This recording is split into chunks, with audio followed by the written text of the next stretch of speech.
આપનું નામ? મારું નામ મુકેશભાઈ નૈયા. મુકેશભાઈ, સરદાર મુકામે જે કાર્યક્રમ છે કઈ રીતનું આયોજન છે અને સમગ્ર રૂપરેખા કઈ રીતની છે, આપ શું કહેશો?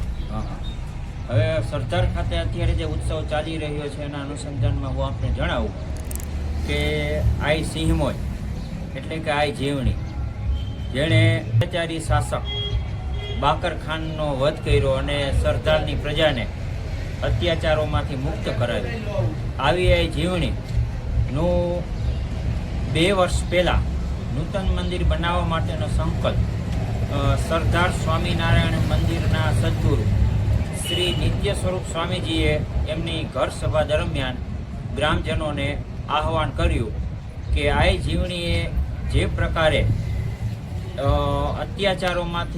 શાસકના અત્યાચારોમાંથી પ્રજાને મુક્ત કરાવી છે, એટલે આ માતાજીનું અતિ ભવ્ય મંદિર બનવું જોઈએ.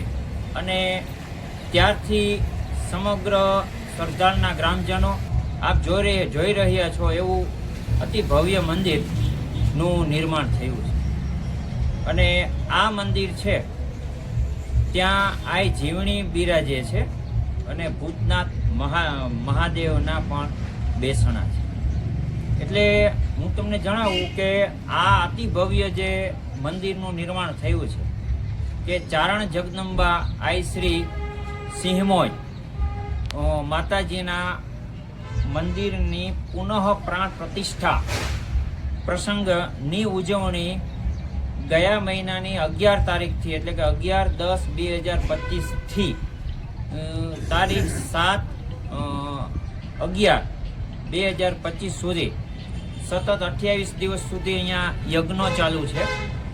અને રાજકોટના મુખ્ય યજમાન પાણ પરિવાર કે જેમનું નૂતન મંદિર નવનિર્માણમાં પણ મોટું યોગદાન છે, એ પાણ પરિવાર સહયજમાન રાજકોટના ઠાકોર સાહેબ માંધાતાસિંહજી કે એમનું પણ આ મંદિરના નવનિર્માણમાં અને અત્યારે આ જે ઉત્સવો ચાલી રહ્યા છે એમાં એમનું ખૂબ જ મોટું યોગદાન છે.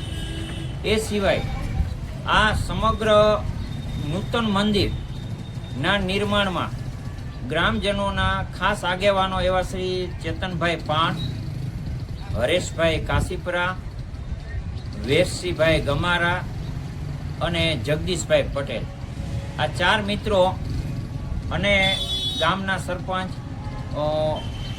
આપણે પિન્ટુભાઈ, આ આખી ટીમ જે છે અને રાત અને દિવસ જોયા વગર આ મંદિરનું ભવ્ય નિર્માણ થાય એના માટે રાત ઉજાગરા કર્યા અને પોતાનું તન મન અને ધન સંપૂર્ણ મંદિરમાં રેડી દીધું. અને એના પરિણામ સ્વરૂપ આજે આપણે જોઈ રહ્યા છીએ ભવ્ય મંદિરનું નિર્માણ થયું. બીજું વિશેષમાં સરદારના ગ્રામજનોની જે લાગણી છે એના હું તમને 2 ઉદાહરણો આપું તો અમારે ચેતનભાઈ પાણ એમ કહેતા હોય કે જ્યારથી આ કામ શરૂ થયું છે ત્યારથી આ મંદિર પરિસરમાં સતત માતાજી હજુર હોય એવી અનુભૂતિ એમને થાય છે. 2 વર્ષ દરમિયાન જે આ સમગ્ર કાર્ય થયું એ દરમિયાન એક પણ વ્યક્તિને કોઈ પણ પ્રકારની ઈજા થવી કે કોઈ એવી ઘટના બનવી કશું થયું નથી. તો સતત આ જે જાગતી જ્યોત છે એમના આશીર્વાદ સરદારના ગ્રામજનો અને સમગ્ર ચારણ સમાજ ઉપર અત્યારે વરસી રહ્યા છે.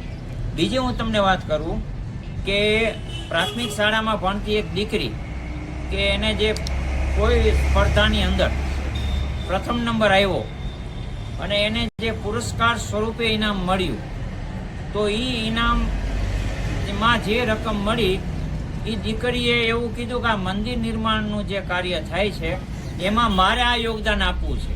એટલે આવી લાગણી અને શ્રદ્ધાના ઘણા બધા એવા ઉદાહરણો છે કે જે ગ્રામજનોની એકતાનું પ્રતીક છે અને ગ્રામજનોની જે માતાજી પ્રત્યેની શ્રદ્ધા છે એના ઉદાહરણો છે.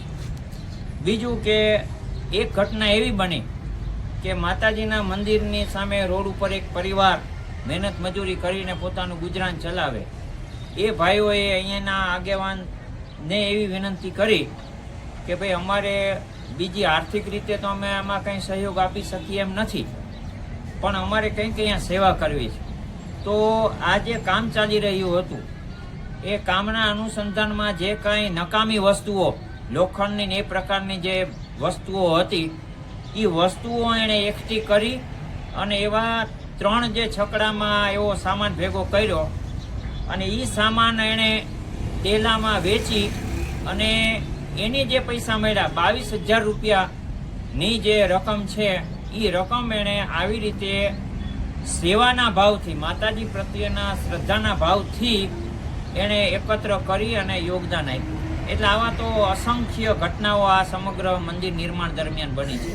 અને આ મંદિર છે એક ઐતિહાસિક રીતે એવી પણ આ મંદિરની નોંધ લેવાશે કે આ મંદિર માટે કોઈને આર્થિક અનુદાન માટે કોઈને અપીલ કરવાની જરૂર નથી પડી. પછી કોઈ પણ સમાજ હોય અને સરદારની અંદર વસતા તમામ પરિવારોનું આ મંદિરમાં યોગદાન છે. એટલે એ રીતે જોઈએ તો આ સમગ્ર એકતાનું પ્રતીક છે. આપણા હિન્દુ ધર્મમાં જે સનાતન ધર્મ છે એમાં જે એકતાનો ભાવ દેખાડ્યો છે એ એકતાના પ્રતીક સ્વરૂપે અત્યારે આપણું આ જે મંદિર છે તે ઐતિહાસિક અક્ષરોએ લખાશે.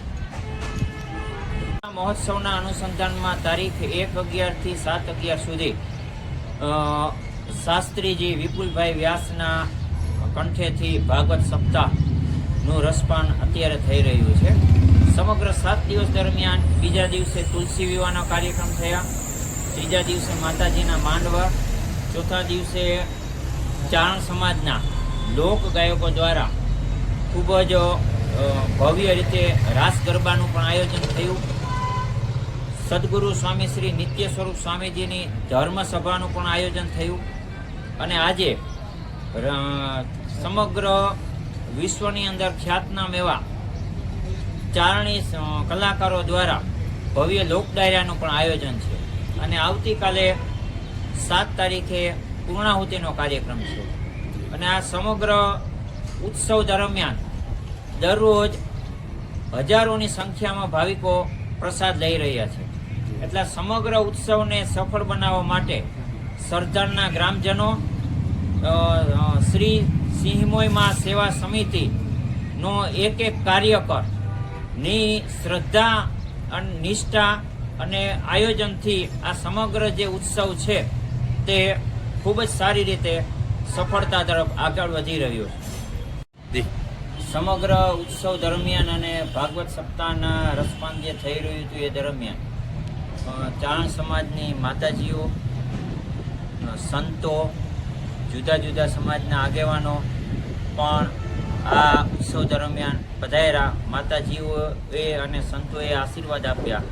આગેવાનોએ આ કાર્યક્રમની સફળતા માટે શુભેચ્છાઓ પાઠવી અને સમગ્ર જે સરદાર આઈ શ્રી સિંહમોઈ સેવા સમિતિ છે એમના આગેવાનોને અને સમગ્ર ટીમને ખૂબ ખૂબ અભિનંદન અને ધન્યવાદ પાઠવ્યા હતા.